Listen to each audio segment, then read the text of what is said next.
उठणार नाही. तुम्हाला सांगतो, तुम्हाला निवेदन काय आहे, हे राव घालायचंय का तुम्हाला सांगतो मागणी द्यायचं निवेदन आहे, मला सांगा पहिलं.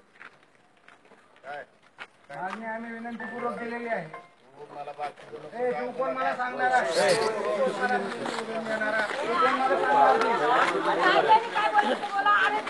आमदार साहेबांचा निषेध असो, आमदार साहेबांचा निषेध असो, निषेध असो. तुमच्यासारखी कुत्री तुम्हाला किती निश्चित केली तर माझे वाकडे होत नाही, तेवढं लक्षात ठेवा. आमदार झाला नसता तू, आमदार झाला नसता. अरे तू चेष्टेत झाला आमदार. आमदार साहेबाचा निषेध असो, आमदार साहेबाचा निषेध असो, आमदारांचा निषेध असो. ही उलट बोल. मी व्यवस्थित विचारतो, तो वाकड्याने बोल. त्याला अक्कल नाही, त्याला कळत नाही, माणसात वागायची त्याला संस्कार नाही त्याला.